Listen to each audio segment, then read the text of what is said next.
He noticed the smell before he noticed the silence. It came through the hallway vents, faint, chemical, wrong. The kind of smell that doesn't belong in a normal apartment building. At first, Daniel thought it was cleaning fluid.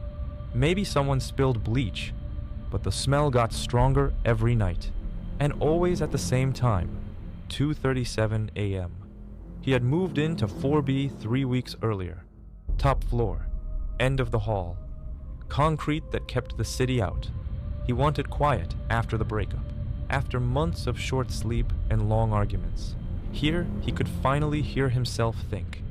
Across from him, 4A. Door always locked. Curtains always closed. Mailbox label S. Keller. The landlord called Keller private. Private could mean quiet. It could also mean hiding. The first odd thing was the knock. A Sunday night. Soft, slow. 3 taps. A pause. 2 more. Not on Daniel's door. On 4A. No footsteps. No voice. Just the building's low hum and the smell that was starting to feel like a thought he couldn't unthink. 2 nights later, a short power cut swept the floor. When the lights flooded back, Daniel stepped into the hall to check his breaker. That's when he saw it. 4A's door open 1 inch. No light inside. No sound. Just that chemical rot floating in the dark like the room had its own breath. He whispered, "Hello?" The door moved. Not a slam. A slow, silent close. As if a hand on the inside wanted him to hear nothing at all. He slept lightly after that. He would lie still, waiting, hearing the small metal whine inside the vents and the faint drag behind the wall. Sometimes the sound stopped when he sat up. Sometimes they didn't. Morning. Mailroom. About 4A, Daniel said to the landlord, trying to keep it casual. "There's a smell." "You're not the first to mention it," the landlord said, tight smile, eyes somewhere over Daniel's shoulder. "So, what is it?" "Don't worry," the man cut in. "Keller is private." He walked away, like the conversation was a rug he had just pulled from under Daniel's feet. That night, Daniel did something stupid. He taped his phone flashlight to a broom handle and angled it at the low vent in his living room, the one that faced the wall to 4A. He slid the light to the grill, pushed just enough to see through the slats across the hall. The camera showed a thin slice of 4A's living room. He froze. The floor was covered in black garbage bags, stacked in columns, each sealed with silver duct tape. In the center, a table with glass jars filled with cloudy yellow liquid. Floating inside some of them, pieces that looked like skin. He yanked the broom back. The phone bounced off the wall. His breathing went shallow. He deleted the clip he'd recorded and still felt watched. Morning. A note on his door in neat blue ink. "Stop watching me." He didn't tell anyone, didn't call the police. He ate standing up, showered with the fan off, listening. Moved the couch 2 inches so he could see both the front door and the vent without turning his head. At 1:04 a.m., a few nights later, the building's heat kicked harder. Old pipes talking to themselves. At 2:37, the smell arrived. Not next door, inside his apartment. He looked at the vent. The cover was missing. He hadn't heard it unscrew. He stepped closer, phone in his hand. "Who's there?" A voice came from the dark square. Calm, flat. "Don't worry, you're not the first to look."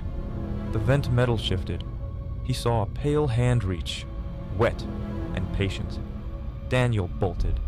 He ripped the chain off the door, ran barefoot into the hall, took the stairs, and hit the street like air had weight.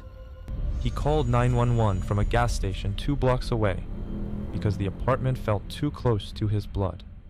Police arrived. 4A was spotless. No jars, no bags, no smell. The walls shone like fresh bleach. The vent to Daniel's apartment had been welded shut from the inside. They found one thing, a glass jar on the kitchen counter, under a single bulb. Inside the jar, a strip of paper. His own name, written clean and small, Daniel. He moved out the next day. New city, new number, new SIM. But some nights, around 2:37, he smelled it again, like memory had a scent. He told himself it was nothing. He told himself it was stress. He told himself a lot of things.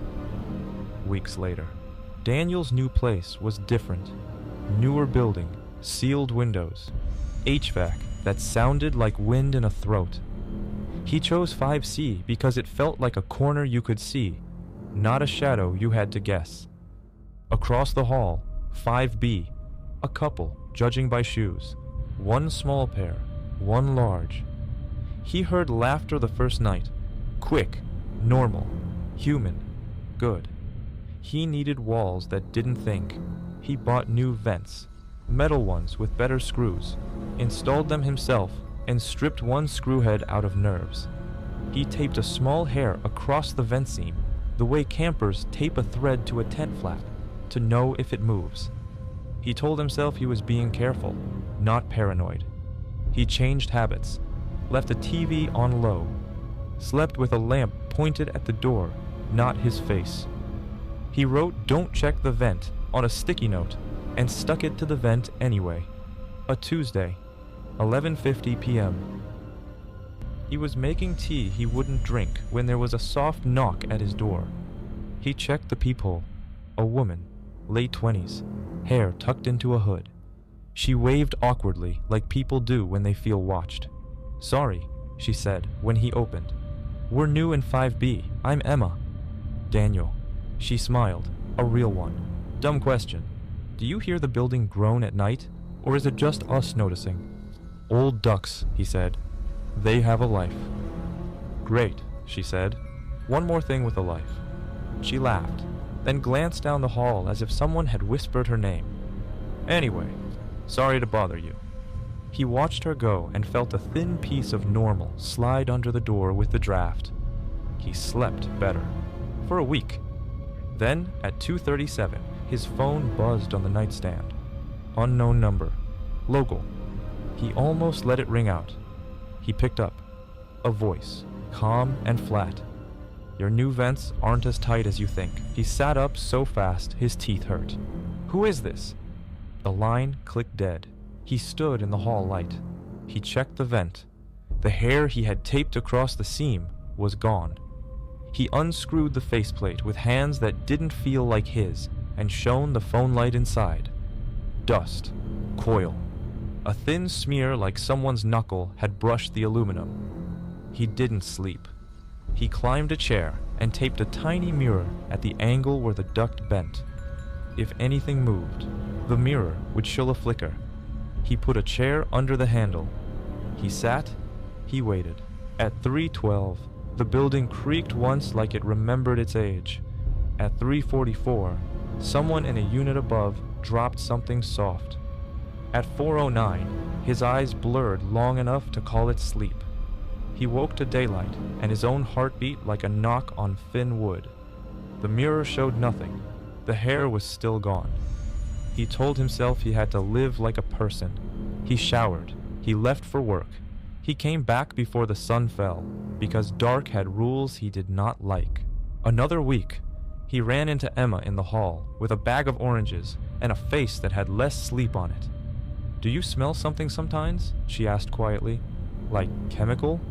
He stared at her, then at her door, then at his shoes. "How often?" he asked. "Same time every night," she said. "We thought it was the trash chute, but last night I put my hand on the wall and it felt warm." She put an orange in his palm. "We're being dumb," she said. "New place nerves." "Maybe," he said. He watched 5B's doorknob turn later that night like it had thoughts. He told himself maybe she and her partner liked late snacks. He told himself a lot of things. At 2:37, he sat up. He didn't smell it at first. He heard it. A faint drag inside the vent. Stop. Another. Like someone moving carefully, slowly, trying not to make noise, and failing by atoms. He called 911. He didn't say, "It's back." He said words that police like: possible break-in, ongoing, in the ventilation. He stayed on the line. The operator's voice was steady, soft. He focused on it, like a string across a ravine. A minute later, a text from an unknown number lit his screen. "You shouldn't have called." He locked the phone with hands that felt too big. He moved the chair. He stood in the hall, because the hall had exits, and the room had corners. From 5B came a soft tap, not on the door, on the wall. Then a hush, like paper being pulled from a jar. He knocked. "Emma, you okay?" Silence. Another tap. Lower, closer to the baseboard. The elevator dinged. 2 officers stepped out. The building's lights felt too bright around their uniforms. Daniel pointed to 5B, then to his vent, then to the ceiling, like that was a language. One officer stayed with Daniel. The other knocked on 5B. "Police," he called. "Open the door, please." Nothing. They keyed the master. The door opened on a room that looked paused mid-life. Mugs on the counter, a sweater on a chair, a phone charging on the floor. No people. The bedroom door was closed. The officer opened it fast, then slowed. Empty. Window locked from inside. Bathroom. Empty. He clicked his radio. "Clear on occupants. Checking vents." Daniel stepped into the living room doorway and saw it. The couch pulled 4 inches from the wall, and behind it, the vent cover lying on the floor. Screws in a neat row. Hair taped across the seam. Cut dead center. The officer shone a flashlight into the duct. "Sir," he said to Daniel without looking away, "I need you to go back to your unit." "What did you—" "Please." Daniel backed into the hall. The other officer led him toward his own door, talking calm words that didn't feel like words. The building hummed. The air tasted metallic. A sound traveled through the duct then, soft, metal on metal, from 5B, through the wall, into 5C. The officer's radio crackled. Movement in the run. Possible subject inside ventilation. Copy. Advised containment. The officer with Daniel turned, eyes narrowing, like he could see the ductwork through the drywall. "Sir, stay by me." From Daniel's vent, a breath. Close. Human. Then a whisper, not to Daniel, but to the duct. Left turn. Drop. 30 inches. Hold. Like someone coaching someone else through a space. The officer drew a baton, not a gun, like he knew walls and ricochets. He stepped to the vent, listened, then placed his palm on the metal. "Warm," he said quietly. The other officer called. "We've got access in the service closet. Opening." A bang. The building shuddered a little. Then a scraping rush inside the duct, fast, like a body committing to a direction. The vent in Daniel's wall bulged once, a breath held too long. Then it popped outward a fraction of an inch. Dust fell in a thin line, straight and perfect. The officer stepped aside, bat ready. Nothing came through. The dust line settled. Silence. Seconds stretched, long enough to break. Then a hand slid to the edge from inside, 2 fingers feeling for purchase, not blind, mapping, as if the person had.